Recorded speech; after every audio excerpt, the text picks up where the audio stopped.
Welcome back. So, I was at Bedford again last week, and I made up my mind this time when I went to Bedford, I was going to make sure everything I bought was under $10. Now, I wasn't able to stick to that because I found something really interesting for 15, but everything we're seeing today under $10. So, absolutely thrift store prices. When we come back.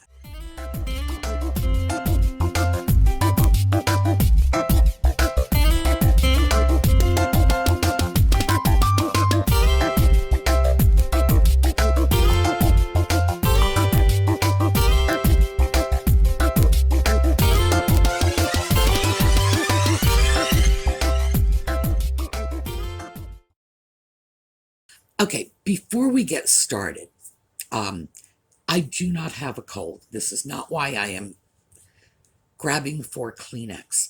I thought I would give you just a little tiny bit of information about an unusual side effect of Bell's palsy, and it's potentially super dangerous. With Bell's palsy, the side of your face is affected. With me, it was the left. And even though largely recovered, one of the interesting things is it affects the tear ducts in the eye on the side of your face that's affected. And it can go two ways. One, the tear ducts can become overactive and just, looks like you're crying all the time. Two, the tear ducts can become underactive and your eye doesn't produce enough liquid, it doesn't keep the cornea hydrated properly, and you go blind. Well, that's pleasant. I got lucky. I ended up with a little bit of overactivity in the tear ducts. It's been coming and going ever since the start of the Bell's palsy, but today it's just a little irritating that, and it is tending to water. This is not a problem. Like I say, look at the other side of this. That would be a problem. This is not going to affect my vision, as if anything could at this point. But I did just want to let you know, because I am grabbing for a Kleenex quite a lot. When my eye starts watering too much, I start sniffing. So I'm not sick. I don't have a cold. As you can see, the Bell's palsy, I'm so close to the finish line, I can almost taste it. I still have a little bit of residual paralysis, but that tear duct thing is just going to have to go away on its own, because as good as my physical therapist is, she hasn't yet found a way for me to exercise my tear ducts. So please understand, I am fine. Really, I am. It's just a tiny bit of inconvenience, and so minor compared to what it could be, to what other people are suffering, I'll take this any day of the week. But I didn't want you to be concerned, because I know with the pandemic, if anybody starts sniffling or sneezing, our first thought is running toward, oh my goodness, are they sick? I assure you, I am not. All right. Let's get back to business. When I was at Bedford last week, I had my little thing of no more than $10. Not going to spend a penny more than $10. Not going to do it. Didn't get away with it. But you're not going to see the piece that seduced me this week, or at least not in this video, but you will see it. So let's start off with the first of my $10 or under items. So let's take a look. So I just walked in to Bedford, and this is, here, let me show you. This is the first shop on your right, and I've gotten some interesting things here. This is a Japanese salt and pepper shaker, mustard pot in the caddy, $10. It's a relatively common pattern in lusterware, cherry blossom. I've handled a lot of pieces like this, and I think this is a pretty good price for it. Now, this spoon or swizzle stick or whatever it is will have to be replaced. But because I handle a lot of pieces like this, I do keep more appropriately sized and styled spoons. Not a problem. So, coming home with me. Well, I have handled a lot of pieces of lusterware in that same pattern. It's a very standard lusterware pattern, cherry blossoms, all kinds of things. I even have a broken teapot, a teapot that's been sort of sloppily reglued, that's sitting over in my kitchen holding a little mini orchid because it really can't be used for anything else in that very same pattern. And so when I saw it, of course, I recognized the pattern immediately. But what I like about this set is that little vase shape. Most of the salt and pepper shakers I have seen in this pattern have been cylindrical. They, you know what, they look like those little Fisher-Price toys, a little cylinder with a little knob on top, they're little people. But in this case, they're very nicely shaped in that little sort of vase shape. So, oh yes, came home with me, no problem. And as I mentioned when I was filming, because I do handle a lot of items like this, I tend to keep little spoons of a proper size for those little mustard pots.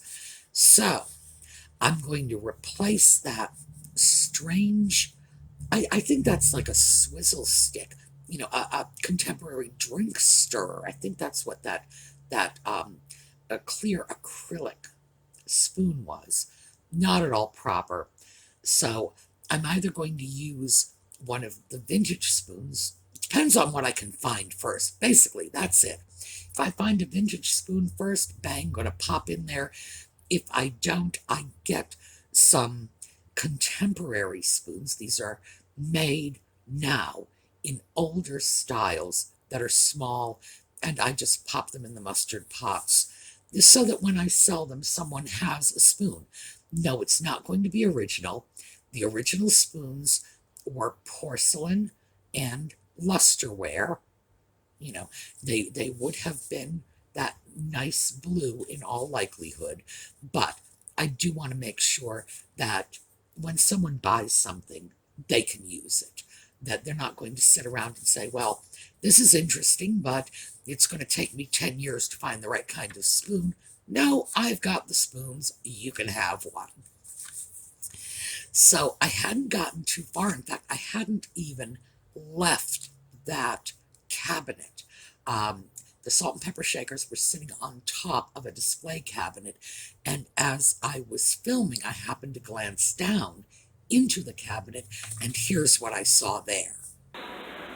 Same booth, a stack of plates here, $5 a piece, blue and white. It's the rabbit that's selling me on this. I get a lot of requests for Tidbit trays in the blue range, and I think this is a really pretty little design. I'm going to have to think about it, but I suspect I may come back for one or two of these. I did not pick up one of those plates. I ended up being pressed for time. I had to get out of there, so scurry over to the checkout, and I did not go back for anything. But there was a whole stack of them there, and I do think I'm going to go back and get one. But I'm interested in your opinions. What do you think? I thought that that bunny was just so cute. And I also thought that people would like a Tidbit tray that has that flow blue look. Now, I can't say for sure it's flow blue because I never had them taken out of the cabinet to get a good look at them. But I am going to check. Certainly it's got a Flow Blue look to it. So that Flow Blue look with the cute little bunny rabbit with the big little bunny ears, I just thought it was precious. So, interested in your opinion. You think that would make a good tidbit tray? Because I'm thinking that might. And after that, I didn't even get to leave that little booth when I went over and found yet another really interesting salt and pepper set. So, the first one was $10. It's a good price for it, not complaining about that. The plate that I didn't pick up was $5, but I was tempted under $10. And this next salt and pepper shaker set is $5. So let's take a look. Again, same booth, very pretty little salt and pepper shaker set on a tray. Enameled metal, I don't see that a lot. And at $5, oh yeah, this is a no-brainer. I just thought that was the prettiest little thing. And I find that salt and pepper shakers sell very well when they are in caddies. And we spoke about this a couple of weeks ago. If they are in a caddy, I think people just like the portability of it. I don't know. Because they sell nicely and they sell for better prices.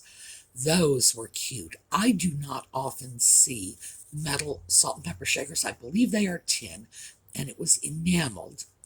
Very, very pretty enamel ware.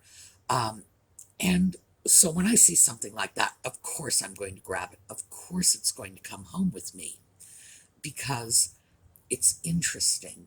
It's different. It looks like Famille Rose porcelain. It really does. So lovely. Did come home with me. $5, still within my little thrift store budget. All right, next up, well, because I was heading upstairs, and because in order to get upstairs, I have to go right past Janine's booth, and I hardly ever walk away from that booth empty-handed. Let's take a look at what I found there.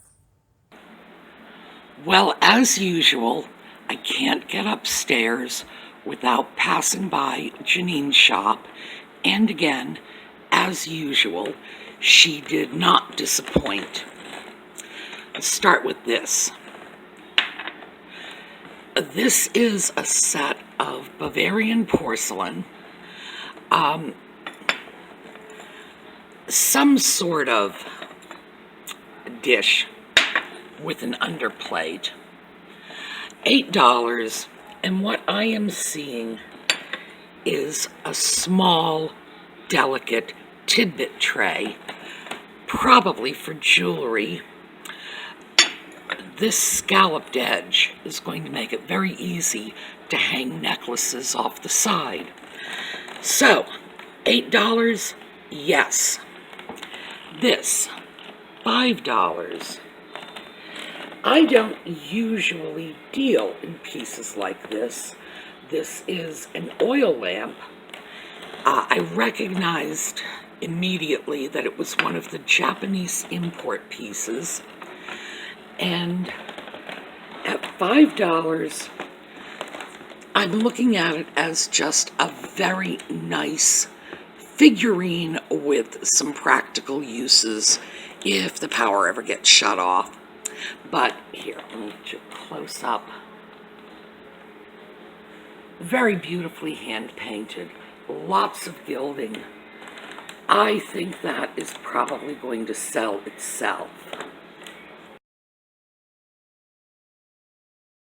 So the Bavarian little dish and underplate, what was that? That was $8.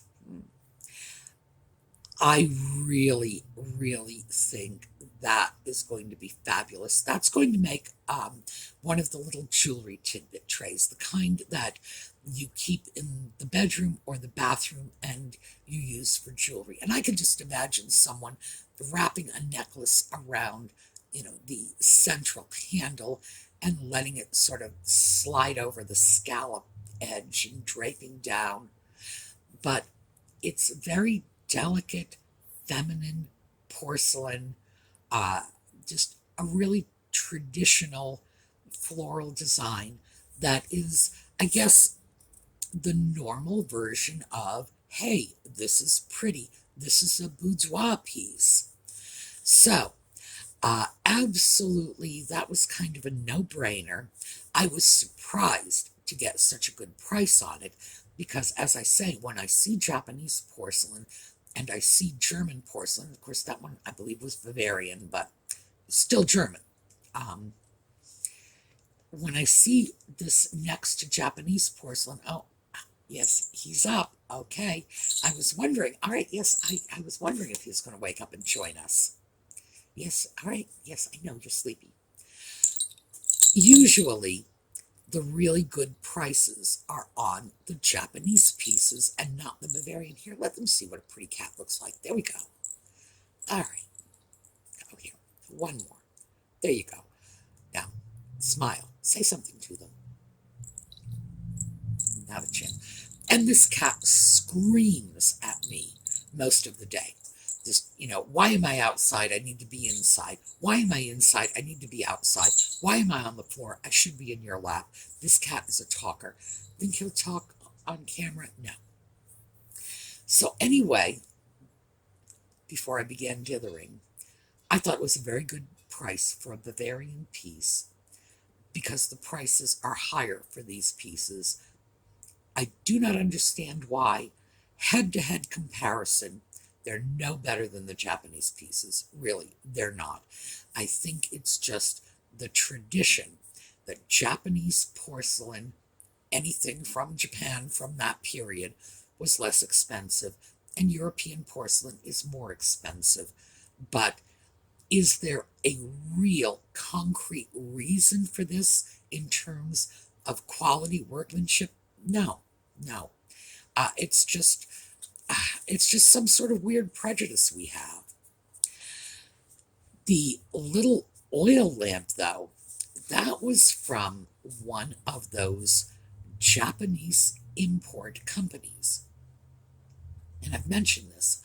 I'm keeping a whole running list of them. And if I add to this list for the next 30 years, I still won't have them all, I'm sure of it.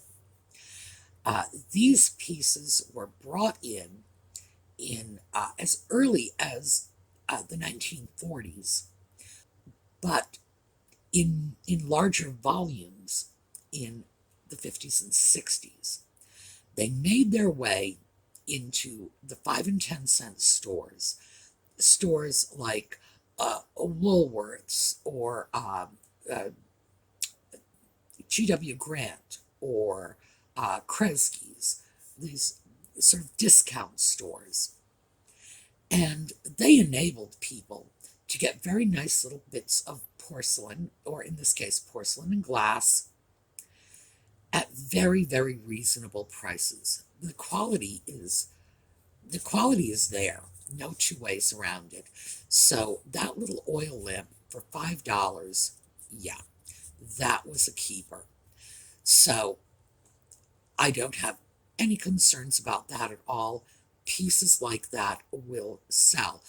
Oil lamps have their own little collector's market, and that's sort of, it's not exactly a Gone with the Wind style lamp, but it's very close to it.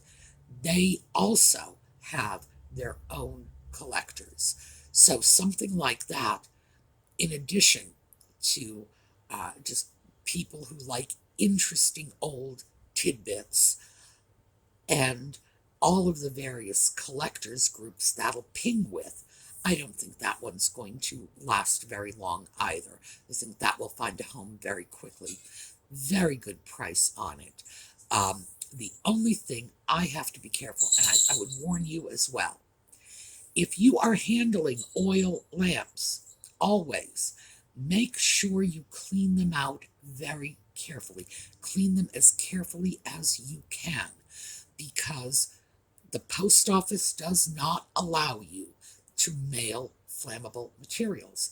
So if there is leftover lamp oil, you could be violating the postal requirements. If they ever figure out what that is, they can seize your package.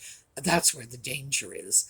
And if you leave enough of the stuff, especially if you do it on a hot summer day, your package sits out in the sun, you actually could have a fire. It could, I don't want to call it spontaneous combustion. It's not quite that bad, but it's like leaving greasy rags, in the garage in a sunny window, and before you know it, you've got a fire.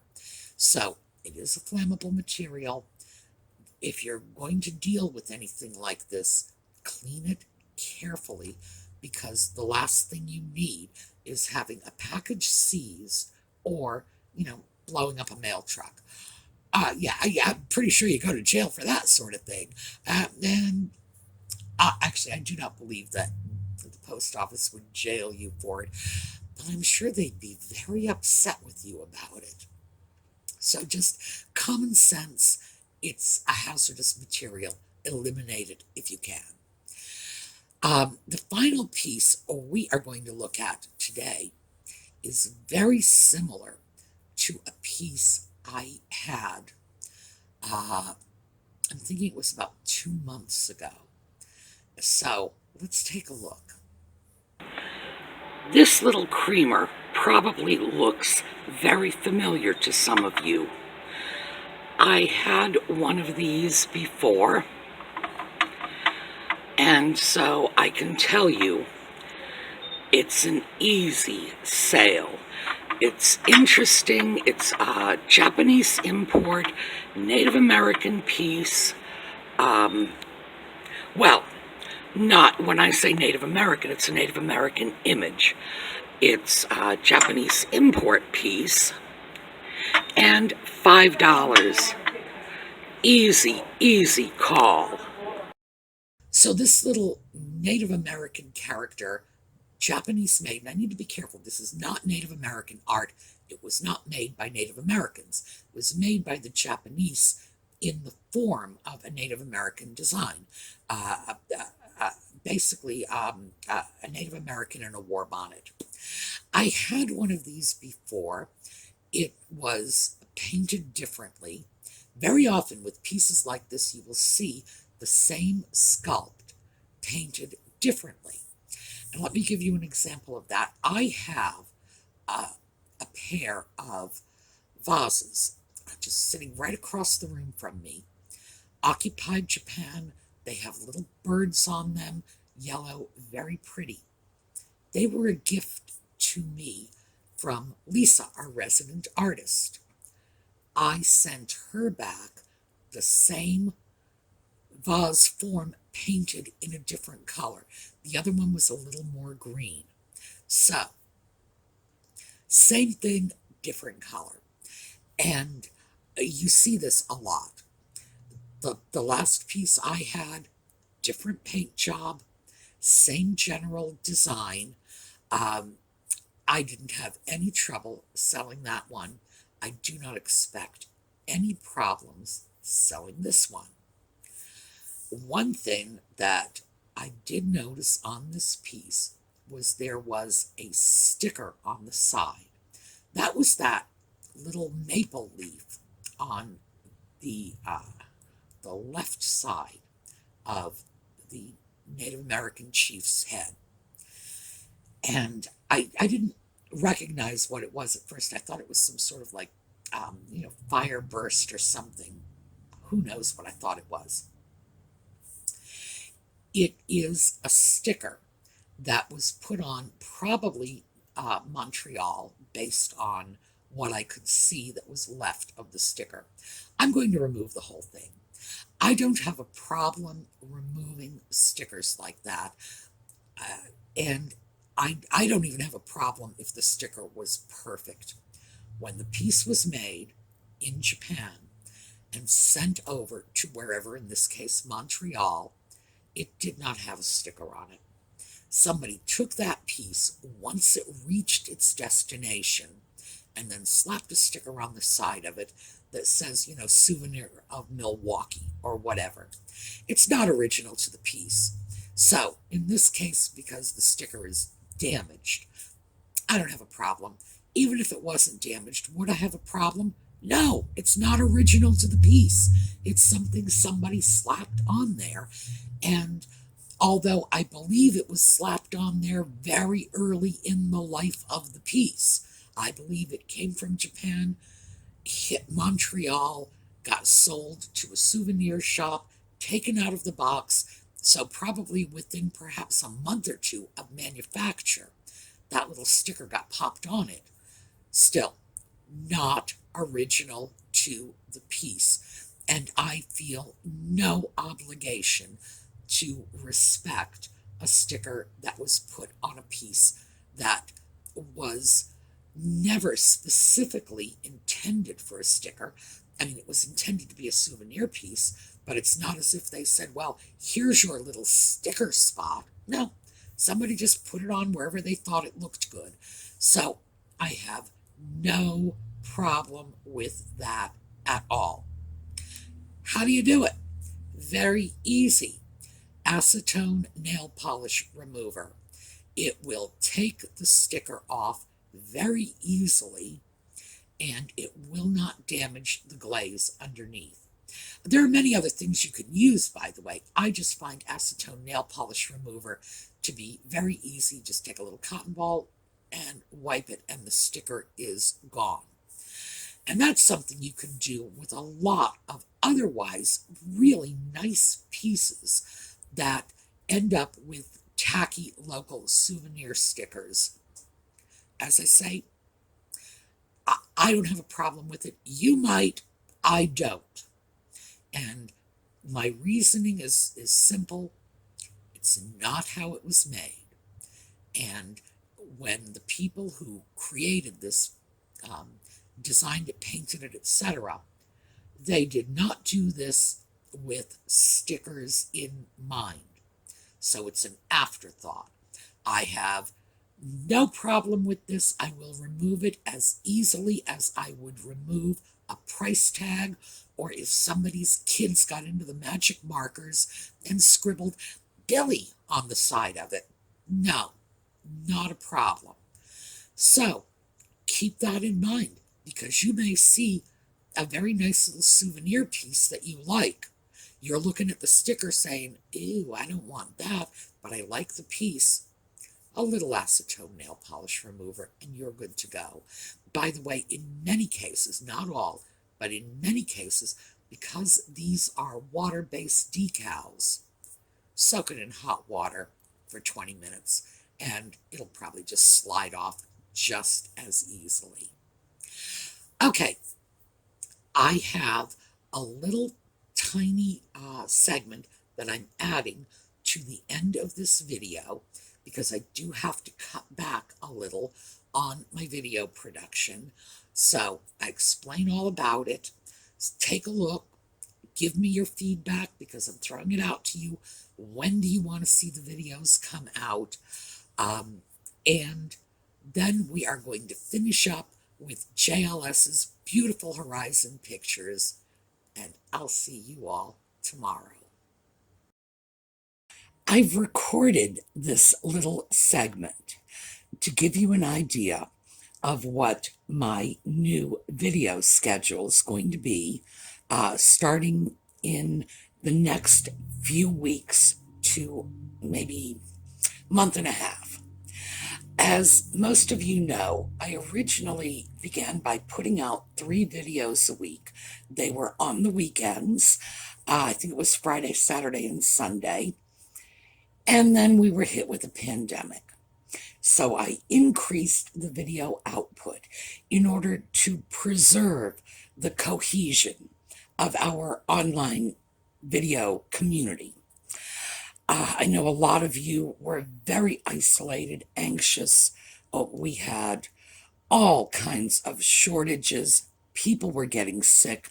I know some of you lost loved ones, and for that I am truly sorry. And frankly, none of us expected this health crisis would be lasting. Here we are, we're, 10, 11 months into it. But now that we have vaccines out, all of my medical service personnel have been vaccinated, and we expect the vaccines to be available to the general public within a few weeks. I know some of you are still on lockdown, but we are seeing a light at the end of the tunnel.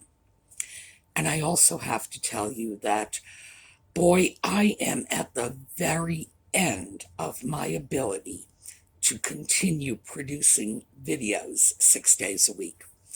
So, given the fact that we are seeing the end is in sight, I'm going to gradually start cutting back my video output and getting back to that original format of 3 videos a week.